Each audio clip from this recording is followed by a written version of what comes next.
Hello बच्चों, स्वागत है आप सभी का एक बार फिर से आपके अपने यूट्यूब चैनल केवी की पाठशाला पे। तो बच्चों, आज हम लोग कक्षा 6 की पुस्तक मल्हार का चैप्टर नंबर 3 स्टार्ट करने वाले हैं। इससे पहले हम लोगों ने चैप्टर नंबर 1 और चैप्टर नंबर 2 ऑलरेडी कवर कर दिया है। तो जो बच्चा अभी तक उसे नहीं देखा है, आप जाके इस चैनल पर अवेलेबल हो वीडियो, आप जाके उसे देख सकते हैं। उसका लिंक आपको इस वीडियो के डिस्क्रिप्शन बॉक्स में मिल जाएगा, आप वहाँ से भी उसे देख सकते हैं। आइए हम बात कर लेते हैं पहली बूंद की। बच्चों, इस पहली बूंद की कविता को पढ़ने से पहले हमें इस कविता को लिखने वाले यानी कवि से परिचय ले लेना चाहिए।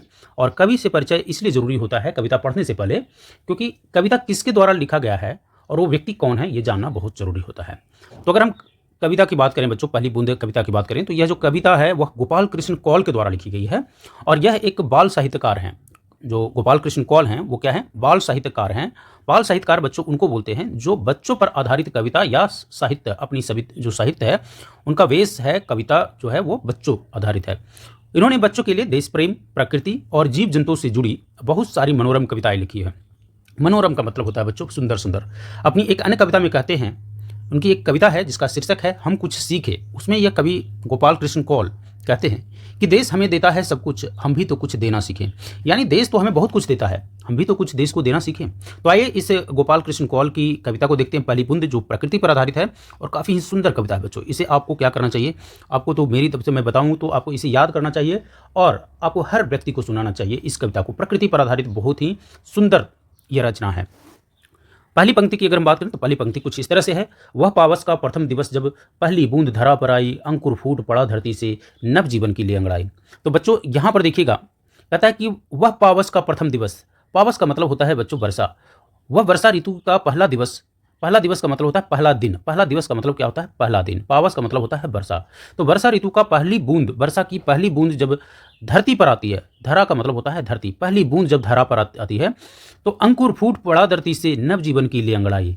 जो धरती के अंदर बीज होते हैं, अंकुर का मतलब होता है बीज, वह क्या होता है? निकलता है, अंकुर फूट उठता है। और वह कैसे फूटता है? जैसे कि अंगड़ाई लेता हुआ एक नया जीवन, नया जीवन का लोकार्पण हुआ है।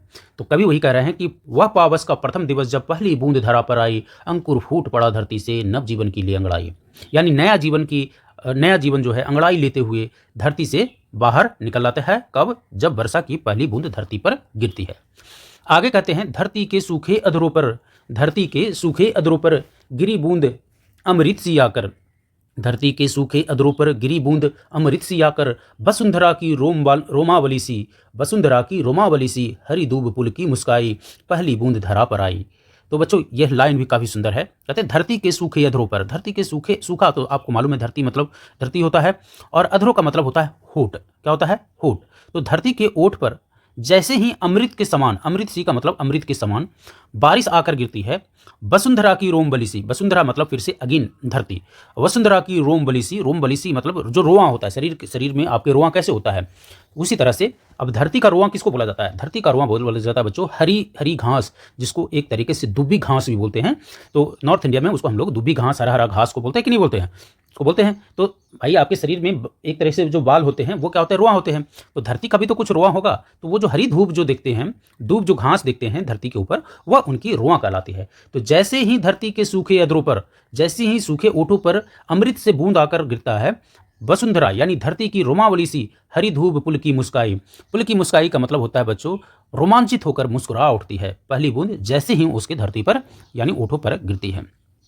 आसमान में उड़ता सागर, अगली लाइन क्या है देखिए, आसमान में उड़ता सागर, आसमान मतलब आकाश, आकाश में उड़ता सागर, लगा बिजलियों के स्वर्णिम पर, लगा बिजलियों के स्वर्णिम पर, स्वर्णिम मतलब होता है सुनहरे। आसमान में उड़ता सागर लगा बिजलियों के स्वर्णिम पर, मतलब कि आसमान में जो उड़ता सागर है, सागर का मतलब यहाँ तुलना जो है वह किससे हुआ है? बादल से हुआ है। आसमान में उड़ता सागर, अब देखिए सागर जो धरती पर सागर है वो तो उड़ नहीं सकता है, तो सागर में क्या होता है? जल होता है, और बादल में भी क्या होता है? जल होता है। तो आसमान में उड़ता सागर, कभी भी वर्षा ऋतु जब आए तो आप देखिएगा बादल किस तरह से एक जगह से दूसरी जगह में उड़ते रहता है, मूव करते रहता है। तो आसमान में उड़ता सागर लगा बिजलियों के स्वर्णिम पर, तो किस तरीके से जब बादल मूव करता है तो देखते हैं जब बारिश होती है तो बिजलियां कड़कड़ाहट होती है।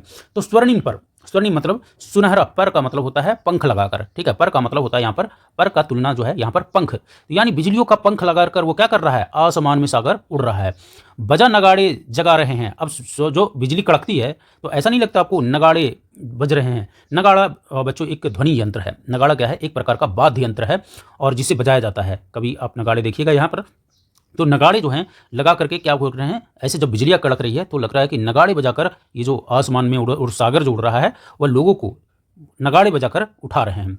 बादल धरती की तरुणाई, बादल धरती की तरुणाई का मतलब क्या होता है? तरुणाई का मतलब होता है यौवनता।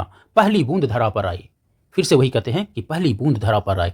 आसमान में उड़ता सागर लगा बिजलियों के स्वर्णिम पर, बजा नगाड़े जगा रहे हैं बादल धरती की तरुणाई, पहली बूंद धरा पर आई।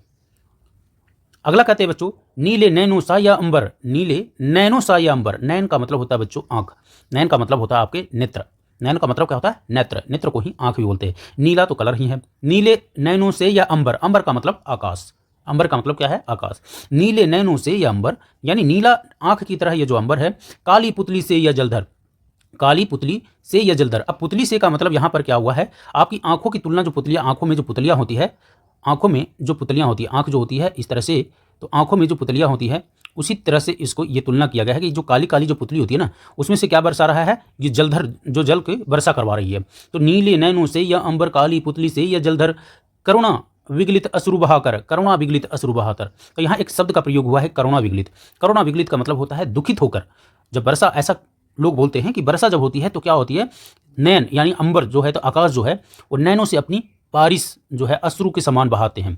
बूंदे जो है अश्रु का, आंसू के समान, अश्रु का मतलब होता है आंसू के समान वो बहाते हैं। इसका मतलब जब आकाश दुखित होता है तब वह बारिश होता है, ऐसा एक कहानी कहा जाता है। धरती की चीर प्यास बुझाई, धरती की चीर प्यास का मतलब, चीर प्यास का मतलब बच्चों होता है बहुत दिनों का प्यासा। चीरकाल सुने होंगे। चीर प्यास बुझाई बूढ़ी धरती सस्य श्यामला, बूढ़ी धरती सस्य श्यामला, सस्य श्यामला मतलब हरी भरी। बूढ़ी धरती सस्य श्यामला, वर्ण को फिर से ललचाई, पहली बूंद धरा पर आई। यानी कि ये जो बूढ़ी धरती है फिर से हरी भरी होने के लिए ललचा रही है, जैसे ही पहली बूंद धरा पर आई। यह कविता जो है बच्चों गोपाल कृष्ण कौल के द्वारा लिखी गई है। आशा करता हूँ यह कविता आपको पसंद आई होगी और आप जल्द ही इसे सुनाकर अपने मम्मी पापा और अपने दोस्तों को भी सुनाने वाले हैं। तो ठीक है, फिर मिलते हैं अगली पार्ट में, पार्ट नंबर 4 में, मल्हार के पार्ट नंबर 4 मिलते हैं। तब तक आप इसे याद कीजिए और अपने दोस्तों को भी यह वीडियो ज़रूर शेयर कीजिएगा।